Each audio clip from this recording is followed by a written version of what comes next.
রাজশাহী, নাটোর ও চাঁপাইনবাবগঞ্জ থেকে তৃতীয় দিনের মতো ঢাকা রুটে বাস চলাচল বন্ধ রয়েছে। এতে দুর্ভোগে পড়েছেন সাধারণ যাত্রীরা। বাস মালিকরা জানান, বাস চালক ও শ্রমিকদের দাবির প্রেক্ষিতে গত 23 সেপ্টেম্বর ঢাকায় শ্রমিক ও মালিক পক্ষের বৈঠকের পর বেতন বাড়িয়েছেন। এখন চালক ও শ্রমিকরা নতুন করে আরও কিছু দাবি জানিয়েছে। এর মধ্যে রাস্তায় যাত্রী তোলার দাবি করেছেন তারা। তবে যাত্রীদের নিরাপত্তার কারণে মালিকরা রাস্তায় যাত্রী তুলতে রাজি নন। এ ধরনের একাধিক মতবিরোধের কারণে মালিকরা বাস বন্ধ রাখতে বাধ্য হয়েছেন বলে জানান। এমন পরিস্থিতিতে আজ ঢাকায় পরিবহন মালিক ও শ্রমিক সংগঠনের নেতাদের বৈঠক হবার কথা রয়েছে। বান্ডেল থাকলে প্রতি সেনমানিতে টাকা বাঁচবে। বিকাশ সেনমানি বান্ডেল কিনে জিতুন প্রতি লেনদেনে।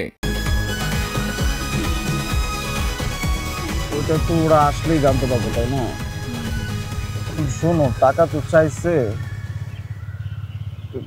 10,000 টাকার শর্ট আছে, বুঝছো? ধন্যবাদ। কত টাকার শর্ট পড়ছে সেটা বল। 10,000 টাকাই শর্ট আছে। আচ্ছা, সেটা মাথা ছুঁয়ে বলো। মাথা কি হবে? কি হলো? চুপ করে আসছো কেন? হন্ডামি, টাউটামি, জায়গা পাও না তুমি? তুমি কি জীবনে ভালো হবে না?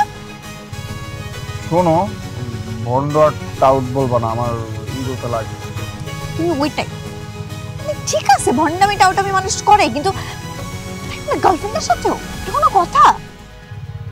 দেখো মিমি, আমি আগের থেকে অনেক লক্ষ্য হয়ে গেছি, ভালো হয়ে গেছি। পুরোপুরি হইতে পারি নাই, অর্ধেক ভালো তো 50% ভালো হয়ে গেছে। আগে যদি হইতো আমি তোমার থেকে 20,000 টাকা চাইতাম। চুপ।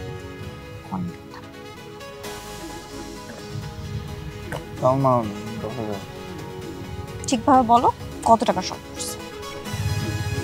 5,000 টাকা লাগবে।